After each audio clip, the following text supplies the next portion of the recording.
Olá, está no ar o Entre Parênteses. No programa de hoje você acompanha uma reportagem sobre um tema polêmico, o aborto. Vamos falar também sobre os cuidados necessários diante de uma epidemia. Saiba qual o impacto do trânsito na vida do estudante universitário. E você confere ainda 2 reportagens sobre diferentes tipos de manifestações artísticas. O Entre Parênteses está começando. Fique com a gente!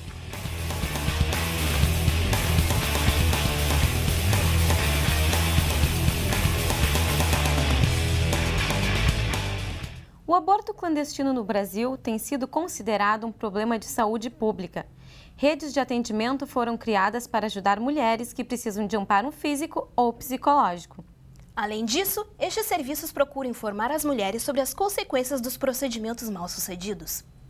Na época eu não sabia o que fazer direito, então eu acabei pesquisando na internet alguns métodos, vi alguns medicamentos e acabei optando por um medicamento que na época ele era um dos que mais tinha efeito, e eu acabei fazendo isso porque eu sabia que se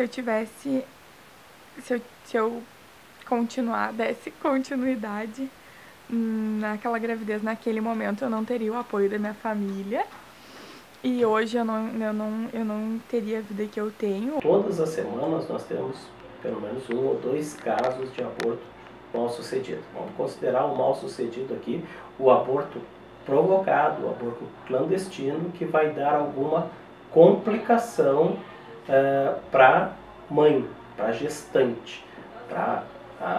Então, no provocar esses abortos clandestinos, o grande risco é a infecção que normalmente ocorre. As mulheres que praticam aborto no Brasil, elas são tratadas como criminosas, né?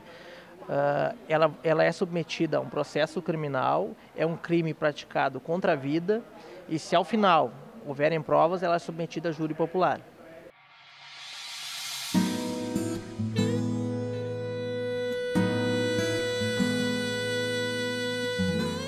O hospital encaminha tudo isso ao seu serviço de assistência social, né, que faz todo o trâmite legal com relação ao aborto clandestino, né, para que haja a busca de quem está envolvido nesse procedimento. No Brasil, a Lei 12.845 prevê o auxílio a mulheres vítimas de abuso sexual, auxílio psicológico, enfim, o uso da pílula do dia seguinte, o aborto, um tratamento gratuito pelo SUS, porém na prática ainda não existe. Nossa fala do direito ao aborto legal é com as mulheres em situação de violência, né?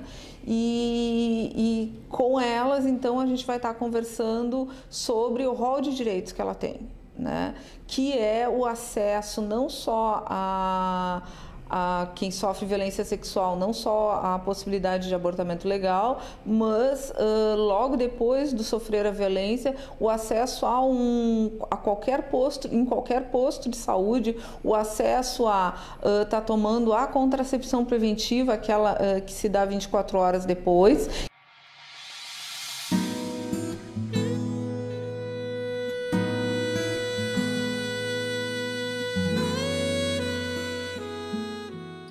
É muito comum da gente ir para casa com vergonha, né, do que aconteceu, de tomar banho, de botar aquelas roupas fora, de se livrar, de querer se livrar daquele horror e esquecer aquilo.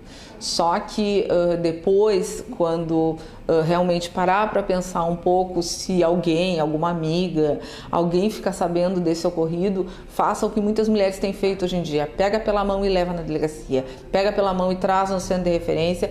Para quê? Porque até 4, 5 dias ainda é possível entrar com a medicação. Se sabe que quanto maior o tempo da gestação, maior é o risco de sangramentos. Então, o ideal, se sabendo, por exemplo, da anencefalia, que é uma das possibilidades de se fazer o aborto, se ele pudesse ser feito nos primeiros 3 meses, seria o ideal. Mas se sabe que a morosidade, muitas vezes, da nossa justiça, né, nos leva a casos com 6 meses, com 7 meses, para se interromper uma gestação. sempre trazendo prejuízos maior à mãe. Eu me arrependo bastante do que eu fiz, não foi o certo, mas naquele momento era o certo. Hoje eu, em alguns momentos eu sinto que eu fiz muito errado de ter feito isso, ainda mais quando eu tô na rua, sei lá, nos shoppings e vejo as mães com seus filhinhos e eu fico imaginando como o meu seria. Quem precisa de apoio pode ligar para 0800 54 10 803 ou procurar o Centro Estadual de Referência da Mulher. O surto do ebola na África Ocidental levanta a discussão de como as doenças virais podem se tornar epidemias. Em 2009, o vírus H1N1 alarmou o Brasil e ainda hoje faz vítimas. Mas afinal, o que faz com que os surtos retornem e quais os cuidados necessários diante de uma epidemia? Somente no Rio Grande do Sul, no ano de 2009, foram notificados mais de 3.500 casos de H1N1, conforme a Secretaria de Saúde do Estado. Passados 5 anos da fase epidêmica, ainda há registro de casos como o de Ana Carolina. Bom, eu tive... Primeiro começou com uma dor de cabeça muito forte, aguda, em toda a cabeça, não era só numa parte, corrimento nasal, tosse seca, não, aquela tosse de cachorro mesmo, dor de garganta, mas sem a garganta estar inflamada, e muita dor no corpo, assim. A dor no corpo era de tu não conseguir nem levantar da cama ou do sofá, onde tu estava, tu tinha que ficar, e a febre. Em outubro de 2010, a Organização Mundial da Saúde enquadrou a situação do H1N1 como pós-pandêmica. O que isso quer dizer? Esse vírus novo que entrou e que a gente não conhecia, ele já se tornou sazonal. Ele vai ficar circulando no nosso meio de forma sazonal, como circulam os outros influenzas. Até que surge uma nova mutação, que as pessoas não têm imunidade para ela e começa a infectar em grande escala as pessoas novamente. Se a gente lembrar historicamente, a gente teve muitas pandemias de vírus influenza. Podemos citar algumas. Em 1918, a gripe espanhola, que foi por influenza. Tivemos a gripe asiática, a gripe de Hong Kong. Tudo foram epidemias grandes que mataram muitas pessoas. Por quê? Porque de tempo em tempo esse vírus muta, né? E esse comportamento é um tanto imprevisível. Um dos vírus que se tornou novamente epidêmico foi o ebola, que teve seu primeiro surto em 1976. Mas será que existe alguma relação entre o H1N1 e o ebola? Ao contrário do H1N1, que se dissemina, né, porque ele está nas gotículas, né, do espirro, da tosse, né, se dissemina com muita facilidade, o ebola, né, ele fica nas secreções das pessoas. E para as pessoas se contaminarem, elas têm que entrar em contato com reservatórios, que são animais selvagens, né? Então, são vírus completamente diferentes. A forma de transmissão é diferente, eles são diferentes estruturalmente. No caso do H1N1, uma das formas de prevenção é a vacinação, que desde o surto de 2009 carrega mitos em torno da sua aplicação. Na verdade, assim, vacina não é uma intervenção altamente importante em saúde pública. Eu sou absolutamente favorável, então eu parto desse pressuposto.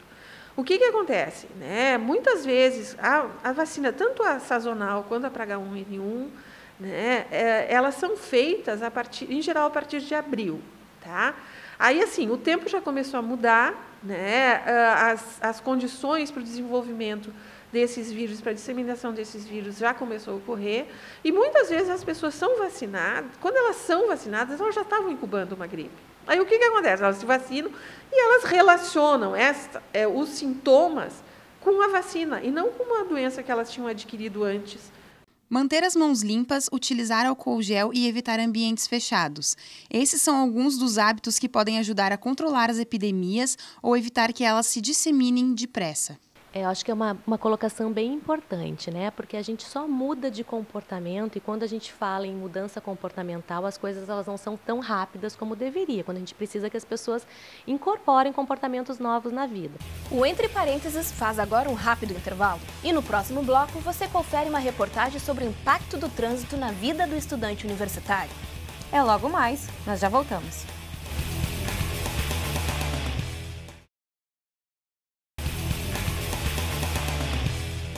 Diariamente, milhares de pessoas enfrentam longas esperas em paradas de ônibus e superlotação nos meios de transporte, além das más condições das estradas. Muitos estudantes da Unicinos, por exemplo, precisam pegar a estrada e superar dificuldades para estudar. A Unicinos possui em seu cadastro cerca de 100 empresas de transporte vindas de 150 municípios do estado. Elas vêm do litoral, região metropolitana e serra. Caxias e Bento Gonçalves são as cidades mais distantes. Além dos ônibus fretados, os alunos vão à universidade de carro, moto ou trem. Mesmo os universitários que moram próximo ao campus enfrentam o trânsito lento, o que prolonga o tempo do percurso. Nessa hora, eles aproveitam como podem para reduzir o estresse. Eu venho de trem e eu venho dormindo, geralmente, que eu não tenho tempo para dormir em casa, então eu durmo mais no trem do que na minha cama. Eu venho escutando música, pensando em algumas coisas, tentando organizar um pouco das coisas do dia também ou da aula que eu tenho aqui. Como eu moro em Santo Antônio, a gente vem de ônibus fretado e a gente vem e vai em 1h30 mais ou menos. Quando chove, quando tem muito pico, a gente chega em 1h40, 1h45. As irmãs Ana Laura e Ana Carolina moram em Gramado. O cansaço do trajeto chega logo no início da semana. Eu levo umas 2 horas mais ou menos para chegar até aqui.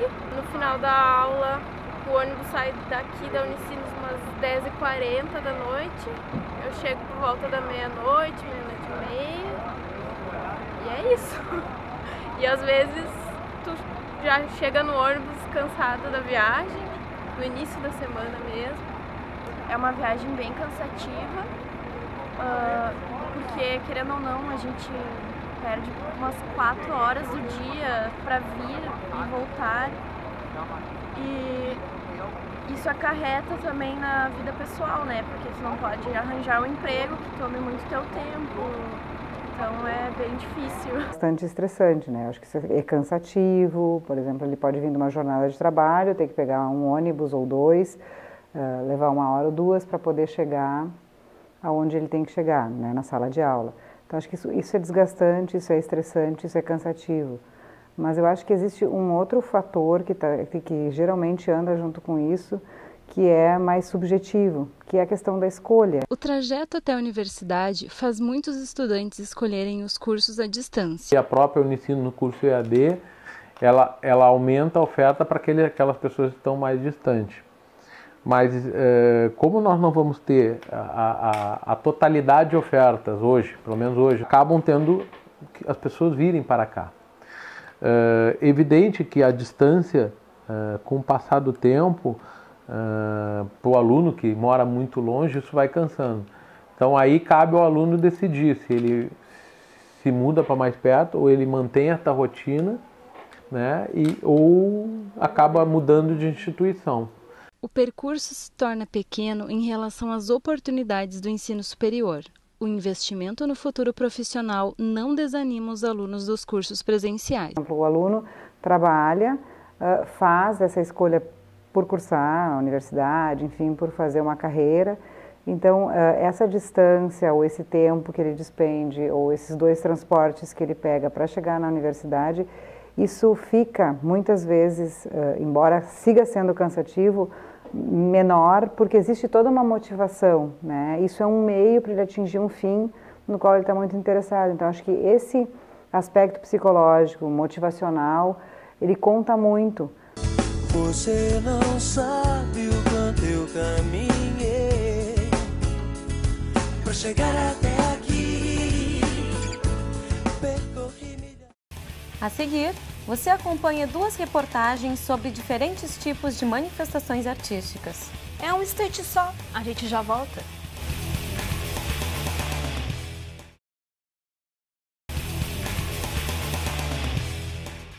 Todos os dias, milhares de pessoas passam em um dos cruzamentos mais conhecidos de Porto Alegre, a Esquina Democrática. Nesse local, muitos artistas aproveitam para mostrar um pouco do trabalho que desenvolvem.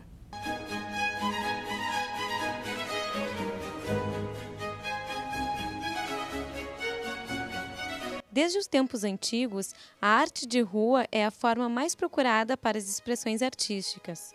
Hoje, em pleno século XXI, este estilo que ganhou as ruas das grandes cidades europeias está presente nos momentos mais básicos do nosso cotidiano, como uma simples caminhada no centro de Porto Alegre.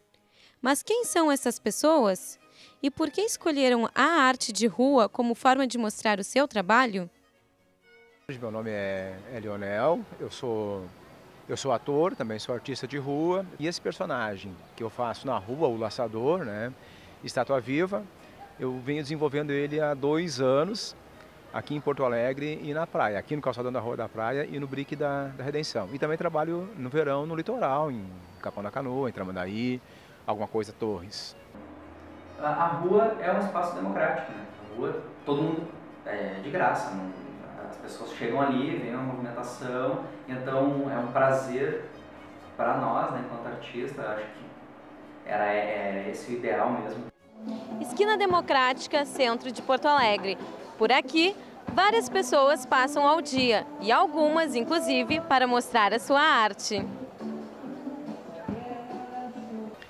Então, por que na rua, né? Porque esse trabalho, eu comecei com ele através de um convite de uma produtora que precisava de alguém para calçar, vestir esse figurino dentro de um shopping, fazer estátua viva do Laçador dentro de um shopping. Eu, a princípio, não gostei muito, sabe? Mas depois, com o tempo, foram 10 dias, eu fui gostando e achei bacana e pensei, bom, eu sempre tive vontade de trabalhar, de fazer um espetáculo. Eu estou na rua fazendo o Laçador para aprender essa linguagem. E estou adorando, porque estar na rua é um outro contato com o público, né? Um público que tu não está cobrando, né? Um valor para estar ali, tá? Por uma contribuição, contribui quem quer, quem não quer, com quanto quiser. Isso é a forma mais primitiva de arte, é a forma na rua, inserida no cotidiano. A arte, inclusive as artes visuais vão se separar do cotidiano no Renascimento. Então a arte era um jarro bonito, uma parede bem pintada. Eu acho que é um trabalho digno, né? Que ele não está fazendo nada de errado, está ganhando seu dinheiro também, né? Cada um tem que se virar como puder. E acho uma coisa bem bonita, acho elegante, difícil ficar parado aí muitas horas, quietinho. E acho bom, acho que todo mundo tem que ajudar um pouco. O fato de hoje a gente perceber mais no Brasil isso, eu acredito que é porque hoje os brasileiros circulam mais internacionalmente, isso há muitos anos é muito popular, por exemplo, na Europa, né? A gente vê estátuas vivas por todos os lados, e com essa circulação isso também começa a chegar aqui como uma forma possível. Assim como a arte circense em determinado momento ganha notoriedade, principalmente a partir do Cirque du Soleil, né? Porque antes era uma coisa decadente, daqui a pouco ela passa a ser uma coisa emergente, e aí também começa a ganhar um certo espaço midiático.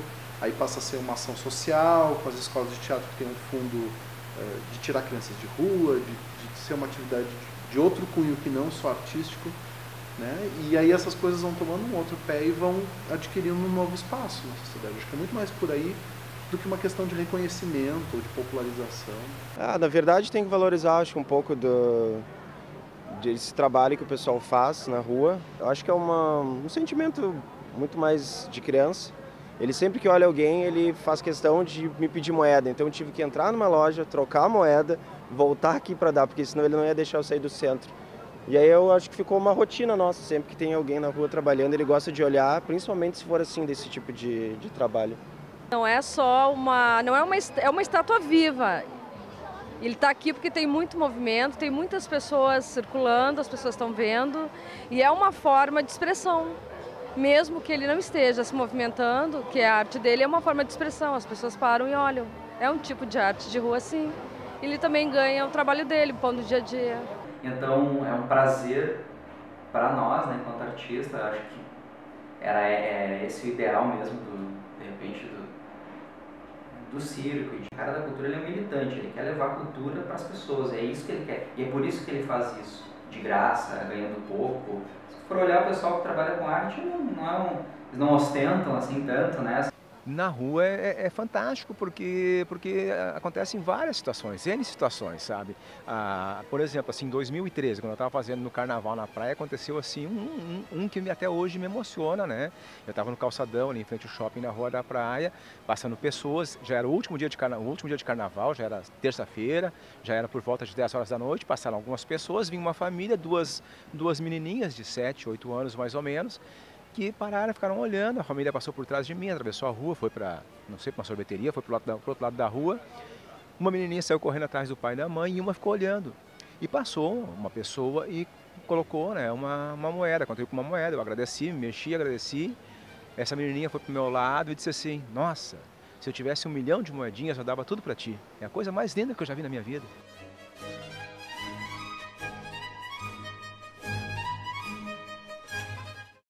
As performances são uma forma de arte que combinam teatro, música e artes visuais. Mas você sabe qual é o intuito dessas intervenções? Ou como o público reage às apresentações? Confira na reportagem.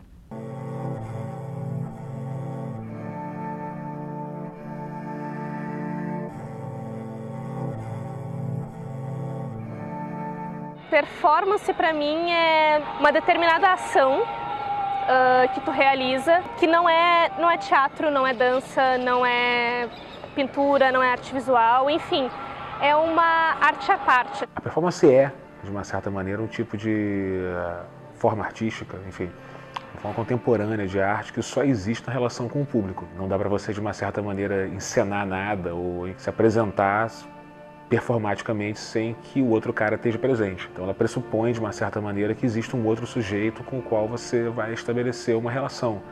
Essa relação usualmente, quer dizer, necessariamente ela é temporária, ela é momentânea, ela não se repete. E é isso, de uma certa maneira, que faz a performance ser a performance. Ela é um acontecimento. A gente não é bailarino, a gente não é ator, a gente não está criando um personagem para ir para um palco, a gente está se colocando naquilo que a gente quer fazer, né? Eu quero soltar balão no centro da cidade, essa é a ação. E a partir disso vão reverberando outras coisas com a interação do público ou com o próprio fazer da experiência do artista, né? Eu queria fazer uma coisa que fosse o processo de fazer essas pinturas sem explicar elas, assim, sem explicar o porquê, nem nada. Eu queria que fosse uma imagem poderosa, assim, de pinturas feitas com explosivos, mas que não tivesse nenhuma ideia muito complexa por trás. Na verdade, o que tu vê é o conteúdo da obra.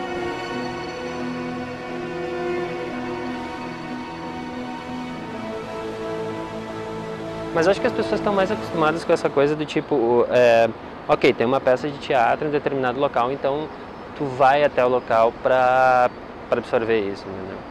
A performance é meio que é justamente o corte desse teu cotidiano, entendeu? É como se alguma coisa se atravessasse no meio do teu caminho e ou tu para assistir, ou tu não entende, ou tu caminha e fica olhando para trás.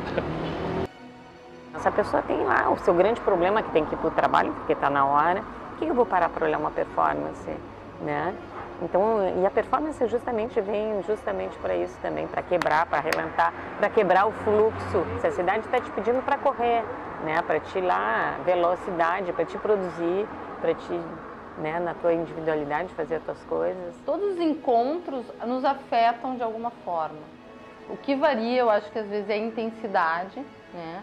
É o conteúdo, porque pode ter alguma coisa que, eu vi, mas não faz muita diferença. Alguma coisa tão semelhante a todo o resto que eu vejo o tempo todo, que já não me toca mais. Porque isso, a gente vai criando defesas, né, para não ser mexido o tempo todo. Eu fiquei um pouquinho relutante, mas envergonhada, né? A gente fica causa, assim, alguma coisa, mas por ser da área das artes visuais, eu sei o quanto importante é a gente colaborar, porque a gente sabe que hoje na arte contemporânea essa questão da gente participar, né, da execução ou participar da obra, né, que é uma obra de arte. Eu acho que no momento que o artista sabe usar esse espaço, né, ele é bem recebido pelo público, né?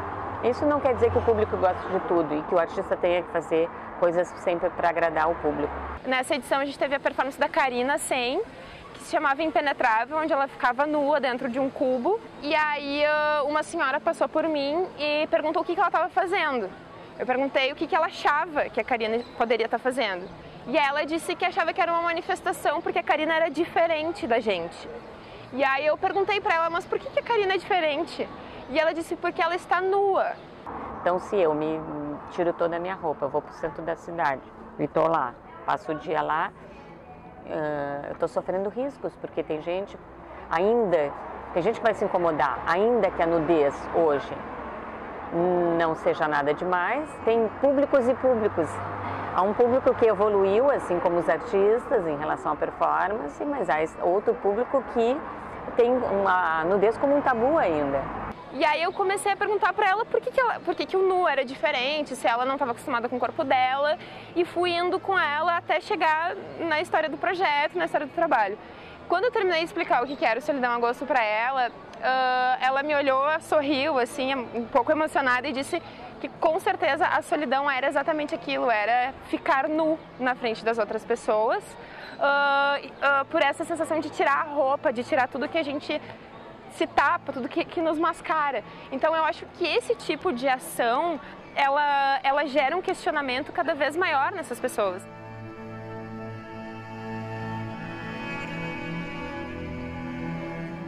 O programa Entre Parênteses fica por aqui. Até a próxima edição. Tchau!